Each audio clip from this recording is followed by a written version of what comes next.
we only have 2 rounds of the Rugby Championship remaining, one of which sees the Springboks flying to Argentina to possibly secure this Rugby Championship competition. Now they are extremely close, only needing the 3 points to be able to get the job done. They've gone with a lot smaller squad heading over to Argentina, and in this video we're going to be trying our best to predict what Rassie Erasmus will be going with for his Springboks. 23, it is myself, and it is Tim. 2 wins back-to-back up against the All Blacks, 4 in a row now.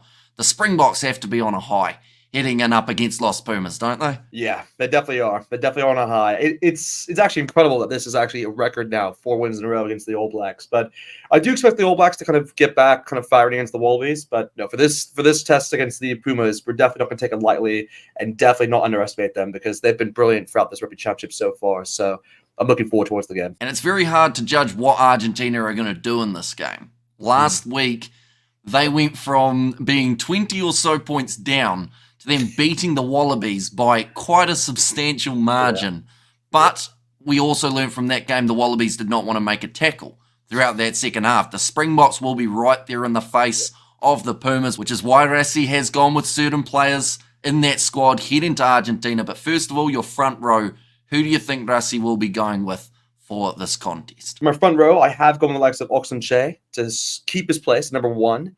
I've then gone with Malcolm Marx to start for this game for the Springboks. He's my number 2. And then for number 3, I've, upgraded Vincent Koch towards the starting front row. So that's my front row there for the Boks. It's a bit of a difference to what we've seen normally. But again, with Franz Maherber now rested, I think and also Malcolm Marx, he's just outstanding that test against the All Blacks. I think both of them deserve to kind of start in this game. Well, I've actually gone the exact same. Oxenche, my number 1, Malcolm Marx 2, and Vincent Koch as the number 3. And I think the main reason why I've gone with Marx in the starting lineup is that line out that we saw up against Australia in match 2. Johan Grobler will be able to grow into the role a little bit, but at the same time... See what you did there. What did I do? He'll grow into the game, grow into the game. I don't know. He's here all week, ladies and gentlemen. Oh, God. Jokes like that, be sure to hit that subscribe button. Yeah, I mean, he will possibly grow into the role, like I said, but Malcolm Marx, I think you want him in that starting side. You're still shaking your head about that one. You hate yourself. I'm just like, what did I say? It was good. One person might have chuckled. Yeah. And that's the best kind of joke. But yeah, Malcolm Marx, I think, is a really strong option. He doesn't get a lot of starting minutes either, so this is probably one of those exceptions where you can actually give him a bit of a crack and give him that early chance with no Umbanambi, that is. They also do have the chance, though. I mean, they've got a utility forward. Is he going to be somewhere in this side? Jan-Hendrik Wessels. Could they even see him as the replacement hooker? It wasn't that long ago that we were in the era of a Malcolm Marx injury that brought Dion Fourie as the replacement hooker. So perhaps that is something we could see experimented a little bit here. But I just think they've got to go strongest that they can up against this Los Pumas front row. But moving on to the locking duo, I've also kept that same mindset here, which is why I've got Eben Etzebeth as number 4 and Ruan Nokia as the number 5. Now, Etzebeth, people didn't think he was going to Argentina. A lot of people felt he should have stayed behind, had a bit of a rest. But I feel like if you ask that man whether or not he wants to keep on playing and get himself the most cap record for the Springboks, and also if he plays this match, he will be the most cap player ever of the Rugby Championship. I believe it's 58. McCaw has it alongside, I think there's 1 or 2 others. I think Sam Whitelock was also up there as well. But it's a list that Eben Etzebeth can actually go straight to the top of if he plays this game. Or if he doesn't play this one, of course, playing next week in South Africa. Ruan Nokia, I think he's been really solid. In fact, better than solid throughout this Rugby Championship so far. The fact that you can look through at the injury list that they have at the moment. They've got no Ludiacha. They have no Franco Moster. No RG Snyman. At the moment of form, I'd still pick Ruan Nokia over all of them. But then saying that, the others don't have form because they're injured. But still, based off current times, he looks like a really bright prospect for the future. What a useless sentence that was. But nonetheless, Tim, why did you select who you have in your locking duo?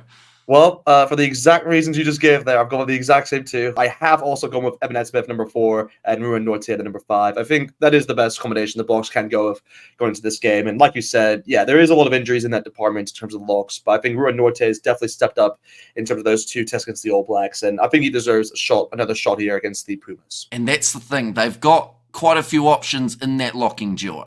They have got Salman Mura as well as Jansi van Rensburg. We still haven't seen that man. Yeah. And I don't know what their plan's going to be with him, because Rassi must have something up his sleeve in terms of Jansi van Rensburg. Although a little while ago we did see a couple other players who just got the chance to be with the squad but not really get those minutes. So maybe he's one of those guys that just can't quite get himself into that starting side or reserves. But now loose forward trio. A man who many thought wouldn't play up against the All Blacks in match number 2. And also who a lot of people felt wouldn't go to Argentina because of that injury, is still with the squad. Is that as an experience side of things, passing on some captaincy tips, or is he your number 6 for this contest?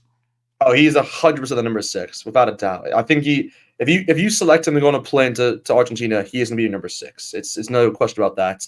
And he's definitely mine in this case. But with the number 7, of course, with Peter Step being rested, of course, staying in South Africa, this is actually where I've gone with Ben-Jason Dixon to fill that number 7 jersey. I think I was pretty impressed by him throughout the 2 tests he played against the Wallabies early in the Rugby Championship. So I feel he'll be kind of suited to play in this number 7 role. And then for the number 8, I have stuck with Jasper Wiese at the number 8 spot. It's a tough decision because there is a lot of players who can fill that role with Quagga Smith or Eric Lowe. But I just feel Jasper it's kind of crazy to say this still, but I want to see him get more minutes than, he needs to still get a few more games into him before I can kind of say, okay, you can now bring another player to kind of get his opportunity in, because we have to remember he was still suspended for a long period of time. So he's only played 3 games now or 2 games since he's come back. So he just needs to still get, I think, at least 1 or 2 games more before I'm like, okay, let another play in that position. But for now, Jasper Wiese is my number 8.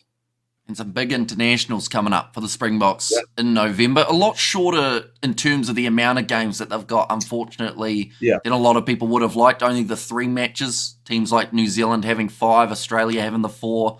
So it's going to be interesting to see how South Africa manage those 3 games, because everyone wants to see that rematch up against Ireland at some point, seeing as that series was 1-1.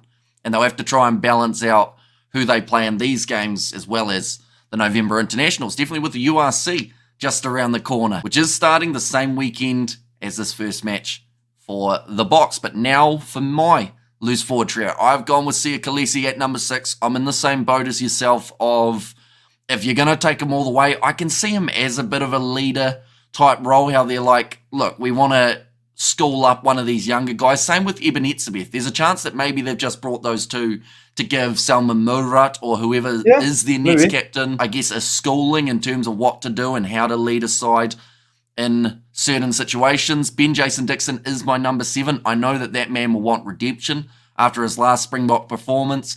It wasn't terrible, but it just wasn't quite to the standard that we would normally see in that number 7 jersey. Now, Peter Steph he holds that standard extremely high, pretty much higher than most other 7s in the world, but Ben-Jason Dixon, he'll want a solid one here, and I've got number 8, Jasper Wiese.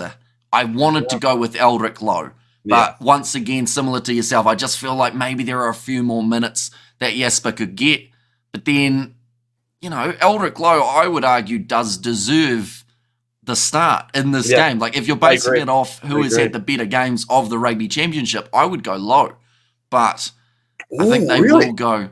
I think so. I think that Jasper Wiese was extremely strong in the first game up against New Zealand, but I think something that's been underappreciated is the work Eldrick Lowe has brought off the bench in both games up against the All Blacks, and then also started well up against Australia when he was given that opportunity. And we've got to remember, he's only got a very small amount of caps, and he has got a very bright future. So, yeah, I would stick with Lowe in the starting lineup if I was in charge, but I am not. That's fair. Because I talk about players being informed because they're not injured. So instead, I'll let Rassi, of course, make that final decision. But yes, for Wiese, that's who I've got as the number 8. I do know, though, Tim, I have a question. This is a serious one, but it won't sound serious. You know how when you're on a plane, they say you should loosen your shoes so that your feet don't swell up? I've never heard that before in my life. But yes, I'll say yes for this case. Yeah. Yeah. Do you think that's the same for like, you know how Sia Khaleesi's got that face injury? Yeah. Do you think his face at all would swell, you know, when you're up in a plane? Different ear? Maybe. But at the same time, like, Khaleesi can just take it like a man he is and just kind of just shrug it off, really, and just, you know, kind of just go into it. Like, just sitting there with the expanding face, like, this is easy. You know, we're fine. We've got the Rugby Championship almost. He can get over 10 tackles with like I say, a bit of an expanded face, but no, it's Khaleesi. He's just he's a warrior. So you're gonna definitely bring on the plane if you can. I'm so sleep deprived, Tim. I apologize. I apologize to the viewers as well. My brain is going at 1,000 miles an hour. But now we move on to the 9-10 combination. Number 9, I have gone with Kobus Reinach. I'm a little bit hesitant though, because I feel like Hendrickse could be the guy that they actually give the nod to here. But then number 10, I've gone with Manie Libbok. It's huge to do. Yeah, I know, the forgotten man of the Springboks, but he's been given the chance to fly over with the team. And he is one that I don't think they'd fly over just to not play. Because if they did, I feel like that would be extremely mean for Manie Libbok. But I've gone with them in the starting side. I wonder whether or not they are willing to take that risk and try and rebuild his confidence, because you got Sasha Feinberg Ngome Zulu, who took his opportunities so far throughout this Rugby Championship, and people are picking him at the moment, in some cases, ahead of Andre Pollard. That cannot be said at the moment about Manie Libbok, other than, of course, in my lineup that I've just gone with. But this is more of a chance for Manie Libbok to really go out there and just get that form and confidence back that he had last year, because like people forget how good that guy was, because he always unfortunately was talked about for the goal kicking side of things. But I think there is a way of finding Manie Libbok in a Springboks lineup without the kicking tee that will make him just as dangerous. But how do you do that? They've got a lot of good players, and it's very tricky to put players in and out at the moment. So I'll go Manie Libbok. I'll give him a crack, but I don't know if Rassi will. Well, I mean, in this case, I also have gone with Manie Libbok, the number 10 jersey. I do also believe he's the player that should deserve to kind of start in this game against the Pumas. But this is where I've gone with Jaden Hendrickse to start alongside him in the number 9 jersey. I think I thought was just, you could just tell off the bench in that second test, he just added a different level in terms of just like awareness of the game, and you know, that kind of chip kick that he made to kind of force that penalty from Lomax on, I think it was on Kobe for that one. So it's just like those little moments of like experience that that alone, I just want him in my number 9 jersey against the Pumas. But yeah, back to Manie Libbok. I'm actually watching right now Chasing the Sun 2 at the moment, and I've done episode 1 and 2, and both of them, you know, you can kind of tell a lot of them are kind of based around Manie Libbok, particularly the number 1 episode, because it's literally all around him in terms of who he is as a guy, and just how he had to step up in the occasion as really the only certified 10. And I think I think he's an outstanding player, but I do agree at times it kind of limits the box where when he's not kicking, like his kicking actually during the World Cup just wasn't the greatest in those opening 2 tests.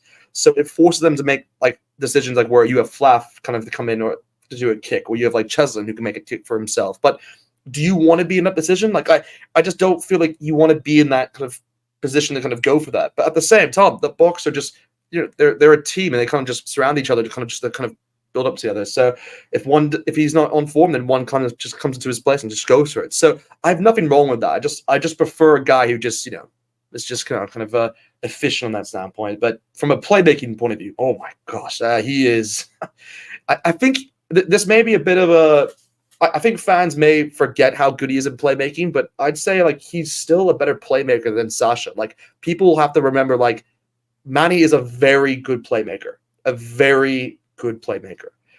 So I think like, and then, again, I'm only saying this off experience, by the way, guys. I think Sasha will get miles better than Manie Libbok as time goes by on. But I think I wouldn't be surprised if he gets like at least like 1 or 2 assists in that game against the Pumas. Like again, hopefully everything goes well in that standpoint, but I think he'll get at least 1 or 2 assists. I would not be surprised, because he's a great player to watch. But I do understand there's a lot of criticism towards him, and yeah, he just has to deal with that, really. So if Manie Libbok is the 10, that means that we are going to have once again a clinical backline for the Springboks, as normally when he's out on the field, that is when we see a lot of tries being scored for the Boks.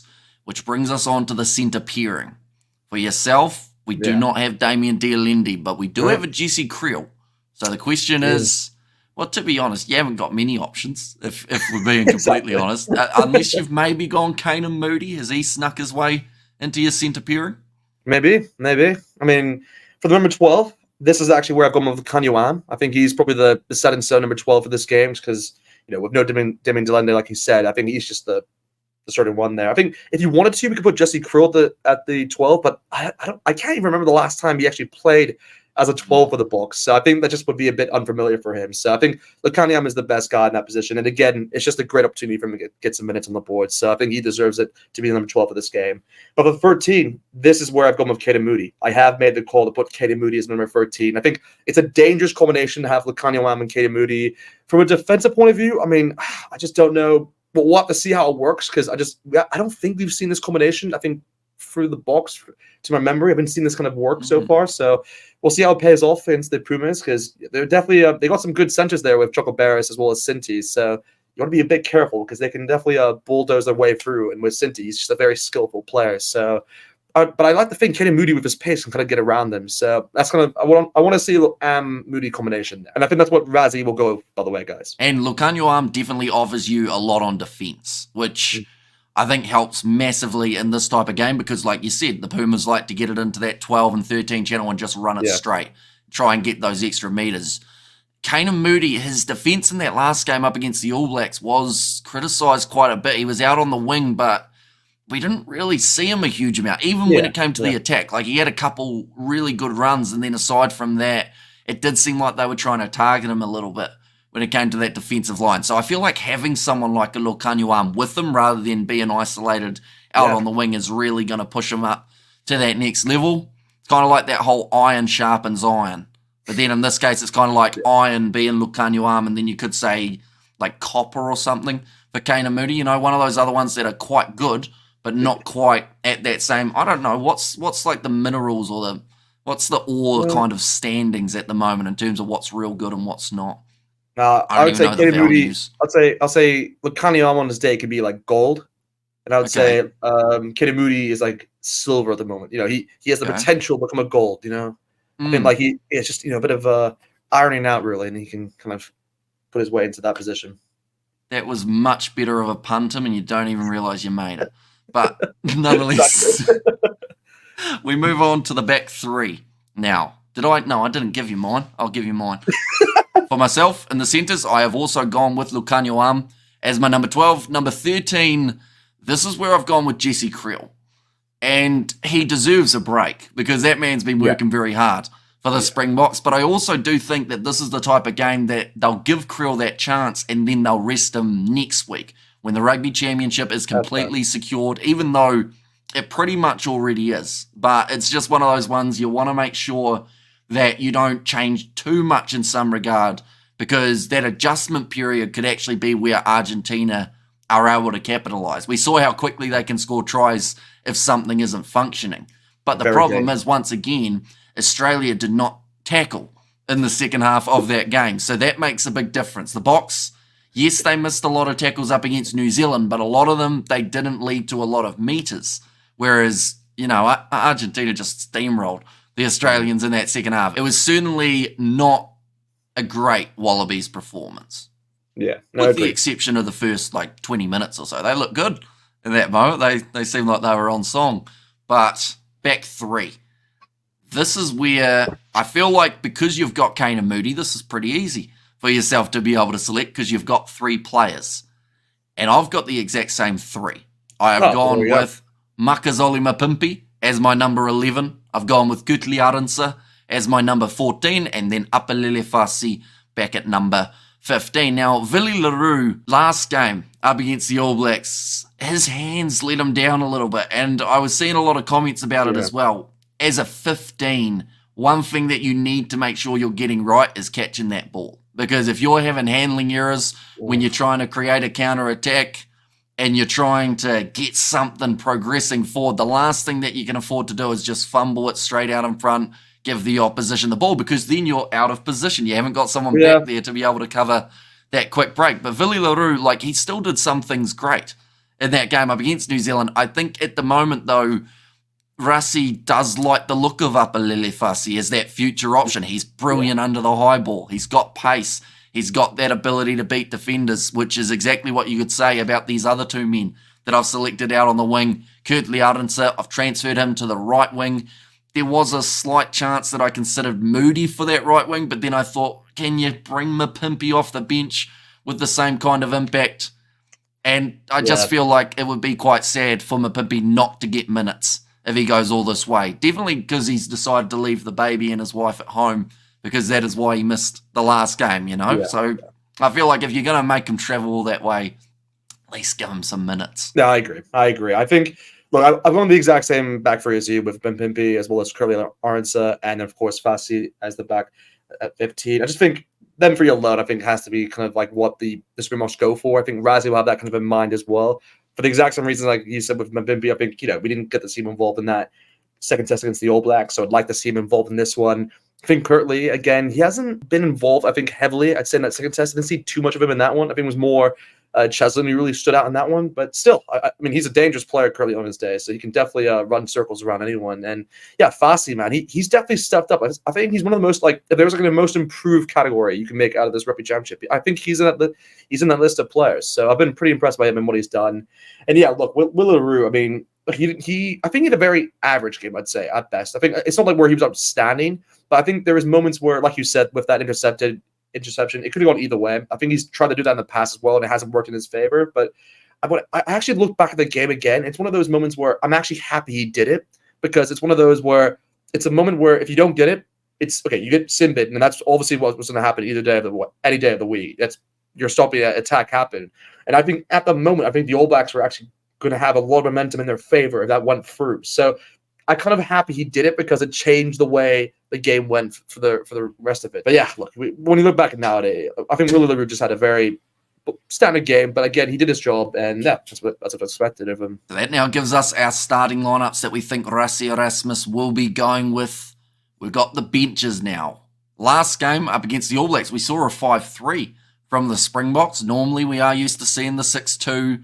Which one out of those two have you gone with for this game? I've gone with a 6-2 here, because I think that's what Rassie would do. But I would like to see a 5-3, but for this case, I've gone with a 6-2 split. So based off my selections, I've actually gone with a 5-3 here. Okay. Which probably tells you exactly who my 23 is, mainly because I didn't quite get him in the starting side. But for yourself, front row replacements, who do you think they'll go with in this one? I mean, this is pretty easy, because I think we're pretty similar on this front. I've first gone with Johan Grobbelaar as the replacement hooker. Then I've gone with Gerhard Steenkamp as the replacement loosehead. And then Thomas du Toit as the replacement tight head. So that's the kind of replacements there in terms of the front row. So no Jan Hendrik Wissels. No, unfortunately, he doesn't cut it, I guess, in this case. But look, he's a utility player, so he can kind of play all over the place. But I just don't think that's what's needed off the bench. That's why I've gone with a bit more, I guess, experience there. And I've gone with the exact same. Grobbelaar, Steenkamp, and also du Toit, who has really lacked minutes, hasn't he, throughout this Rugby Championship? Like, he's a great player, but never gets that chance, because when you've got Frans Malherbe and Vincent Koch, like, how do you get into that side? And tough. I feel like that's one of the main reasons why someone like a Jan Hendrik Wissels, being a utility forward, may actually get a nod ahead of Thomas du Toit maybe at some point in the future. Now that there's also another Stephen Kitsoff injury, that probably helps Jan Hendrik Wissels' case that little bit more, that if you can squeeze him somewhere in there, I feel like he'd be a handy player to have. But I, like I said, sadly did not. But now moving on to my lock replacement and my loose forward replacement. Number 19, Salman Murat. Number 20, Quagga Smith. Now, I talked a big game about Eldrick Lowe. Yeah, I haven't been able to put him in here with the selections that I've gone with. And it is unfortunate, because, like I said, I think he should be in the starting side. But, of course, I am not in charge. Probably for a good reason, too. But Quagga Smith, impact player and a half, anytime makes his way off the bench, you certainly know about it. Murat plays all right. You know, he never really lights the world on fire, but he never really completely ruins a game for the Springboks. You know, Jansi van Rensburg maybe could be an option off the bench. I think that the problem you've got, though, is without Peter Steph du Toit, you don't have that loose forward who can jump to lock.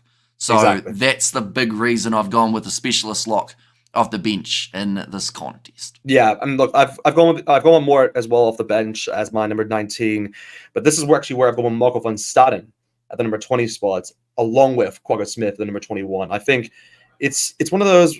I think Marco van Staden has been very unfortunate because he's actually the one loose forward that I don't think was actually involved in both tests against the All Blacks. Like, I don't think he was actually involved in both of them. So it's one of those where I feel he was a bit hard done by because, and look, don't get me wrong, Khaleesi's an outstanding player, so it's tough to even get a starting position in that case. But I feel he's a player who's also kind of similar to Jan Hendrik Wessels, who we're on about.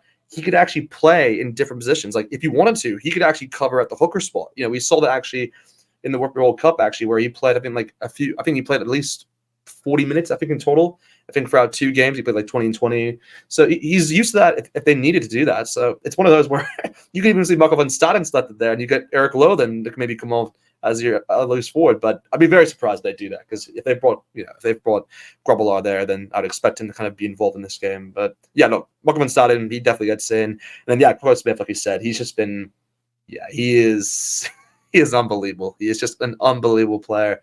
And yeah, he was just great off the bench for the Boks in that game against the All Blacks, and I'd like to think he'll do the same thing in this game against the Pumas. Can you imagine his aggression when he goes head-to-head with someone like a Marcos Kremer or a Thomas Lavanini? That's the best battle, by the way. That's the best battle. Kremer versus Smith. Controlled aggression, though, doesn't he? Like, he's one of those players that if he's in a breakdown, you don't see him as that angry guy, but you know that when he gets a little bit fired up, like, he just puts his money where his mouth is in terms of he'll go out there on the field and he'll just annoy the opposition by being so good and just completely not disorientate them. He's not a flashbang, is he? But, you know, he's just going to be one of those guys that can completely throw off a rhythm of an opposition side. And maybe that's what South Africa will need later on this game, or maybe they're already ahead by a large margin at that point. But now your back replacements, Tim. Who's your flash bang for a number